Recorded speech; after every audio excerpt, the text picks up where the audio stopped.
Bonjour, c'est IQ91. Voici l'analyse technique du CAC 40 pour la journée du lundi 13 septembre 2010. Aujourd'hui, suite aux réunions de Bâle, les accords de Bâle 3, nous avons eu une belle séance haussière qui s'est ouverte donc sur un fort gap haussier à 3765,24 points.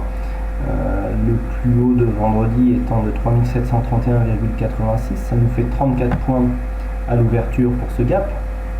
Le plus bas a été marqué à 3751,57 points, ce qui nous laisse quand même 20 points qui sont béants ici au niveau du trou. Donc nous avons un gap qui reste de 20 points à combler.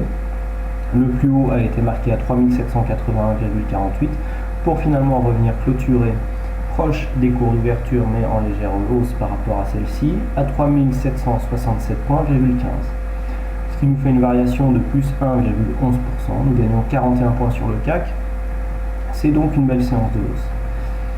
Donc si nous regardons au niveau de cette séance, nous avons franchi d'un seul coup la résistance des 3750 points, qui est du coup devenu support, puisque je rappelle que le plus bas est venu s'appuyer sur cette zone à 3751.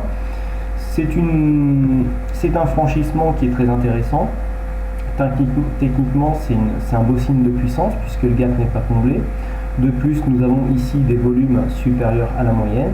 Mais à y regarder de plus près, il y a quand même des éléments qui viennent refroidir cette tendance, à savoir ici cette bougie, quand même légèrement hésitante, puisqu'on a un quasi-doji, seulement 2 points d'écart entre l'ouverture et la clôture, et une situation ici technique, du point de vue des indicateurs stochastiques et MACD, en surachat, avec même le RSI qui se rapproche ici de sa zone de surachat, puisque le RSI se situe à 64 points et donc même s'il n'est pas encore dans sa zone de surachat, il s'en rapproche dangereusement. Le stochastique quant à lui est à 97 points, ce qui est une valeur très élevée pour cet indicateur qui est normalement capé à 100 points sur sa valeur maximum. Le MACD quant à lui, au niveau des histogrammes, si nous élargissons un peu la vue, nous apercevons que ces valeurs ici du MACD sont assez hautes, puisque nous sommes à 23 points. Et nous avons des plus hauts ici sur d'autres tendances qui se situent sur les mêmes zones, puisqu'on a eu 21 là, on a eu ici 22 points. Donc cette zone des 23 points ici est une valeur assez élevée pour le MACD. Et en général, lorsque les histogrammes se retournent et donc commencent à évoluer dans le sens inverse, on assiste en général à un retournement de la tendance de fond. Donc pour l'instant, un gap donc, dans la continuité de la tendance. Toutefois aussi, ce que l'on peut remarquer, c'est que des volumes supérieurs à la moyenne avec une volatilité faible, puisqu'on a une trentaine de points entre le plus haut et le plus bas, ici implique que beaucoup de valeurs, donc du CAC 40, puisque le CAC étant un indice pondéré, c'est bien sûr les échanges sur les valeurs du CAC qui sont mis en évidence. Donc il y a eu beaucoup d'arbitrage de portefeuille sur cette séance, mais les forces en présence se sont annulées puisque nous avons des acheteurs et des vendeurs qui n'ont pas réussi à faire bouger les cours depuis l'ouverture, puisque même au niveau des plus hauts et des plus bas, il y a quasiment la même amplitude entre le corps du point de vue de la mèche, entre la mèche haute et la mèche basse. Donc vraiment une annulation des forces en présence qui se traduit ici par cette bougie.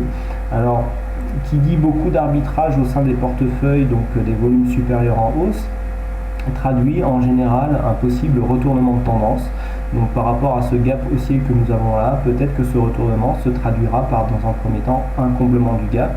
Et puis ensuite, on surveillera ici, dans un premier temps, la zone des 3700-710 points, pour pourquoi pas aller rejoindre ici la zone des 3650 points. Donc voilà ce que l'on peut dire pour le CAC 40. Donc pour ceux qui avaient gardé le signal haussier annoncé vendredi, puisque je préconisais ici un achat sur la zone des 3700 points pour essayer d'aller rejoindre les 3750, moi personnellement j'avais préconisé donc de plutôt sortir avant le week-end compte tenu des accords qui avaient lieu. Ceux qui ont quand même gardé la position ont donc un objectif qui a été clôturé à 3765 points, puisque c'est l'avantage du gap dans ces conditions, et donc ça fait un trade gagnant sur le CAC 40 à 3765 points, donc 65 points pour ceux qui ont gardé ce signal.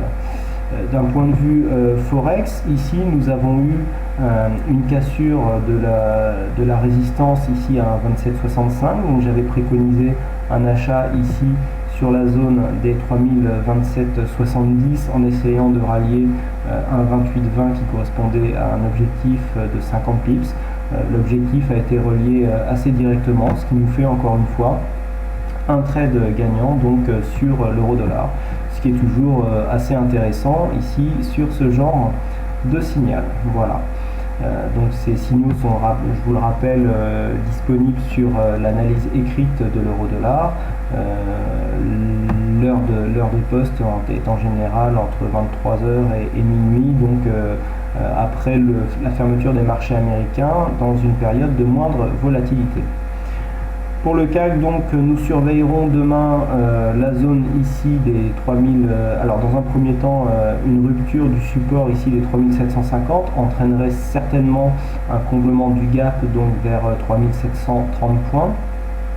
D'un point de vue plus moyen terme, ici, les plus hauts que nous pouvons espérer dans un premier temps se situent au niveau des anciens plus hauts de tendance que nous avions eu début août aux alentours des 3800 points. Et puis en cas de rupture vraiment des 3710 points, on pourra aller rejoindre les 3650 points qui marquerait une consolidation qui à mon sens ne serait pas forcément dangereuse compte tenu ici de la zone de la situation technique de surachat que nous connaissons actuellement. Dernière chose que nous pouvons noter, c'est que la tendance est bien haussière puisque nous avons des volumes supérieurs à la moyenne sur des séances qui sont haussière et des volumes inférieurs à la moyenne ici donc sur cette séance et sur cette séance sur des séances qui sont baissières, ce qui traduit donc certainement un changement de tendance par rapport ici au mouvement que nous avions eu lors du mois d'août et qui s'est soldé par une sortie ici du biseau d'élargissement avec un objectif atteint à 3730 points, donc un changement de tendance qui ont eu lieu sur cette cassure, ce qui est en ligne avec la formation ici de biseau d'élargissement qui est normalement une figure assortie de retournement, hein. C'est un signal de retournement que le biseau d'élargissement. Donc pour l'instant d'un point de vue chartisme, les signaux sont assez cohérents. Voilà donc ce que l'on peut dire sur l'analyse technique du jour. Il ne me reste plus qu'à vous souhaiter à toutes et à tous une bonne soirée, une bonne chance dans vos trades. Merci encore pour votre fidélité, votre participation sur le site boursicoté.com. Et puis il ne me reste plus qu'à vous souhaiter à toutes et à tous une bonne soirée. Merci pour votre fidélité et à demain pour une prochaine analyse. Bonsoir.